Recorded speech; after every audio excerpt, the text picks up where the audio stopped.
Welcome to the Startup Espresso. I'm Halti Martin, the host of the show, where we talk about raising funding for your startup and the time it takes to have an espresso. I hope you enjoy this episode.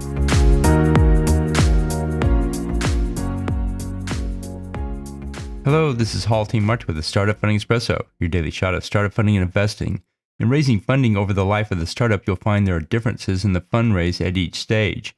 The goal at the seed stage is to show you can sell the product. At this stage, the investors will look primarily at the team since there's little in the way of product or revenue. You need to show a working prototype and initial customer validation, though. You must convince the investor that customers will pay for the product and use it. At the Series A stage, the goal is to show you can grow the business.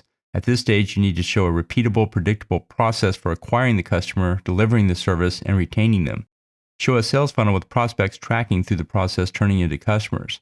At the Series B stage, the goal is to show you can scale the business. In this stage, you need to show you have growth drivers built into the business that scales the company. This includes systems that can drive scale growth, such as a partner network, Salesforce capability, and ability to expand into new markets with the same platform. At each stage, the pitch deck will need to reflect the goal for the fundraise and demonstrate what the business is doing to achieve it. Thank you for joining us for the Startup Funding Espresso, where we help startups and investors connect for funding. Let's go start us into today. Halti Martin is the director of Investor Connect, which is a 501c3 nonprofit dedicated to the education of investors for early stage funding.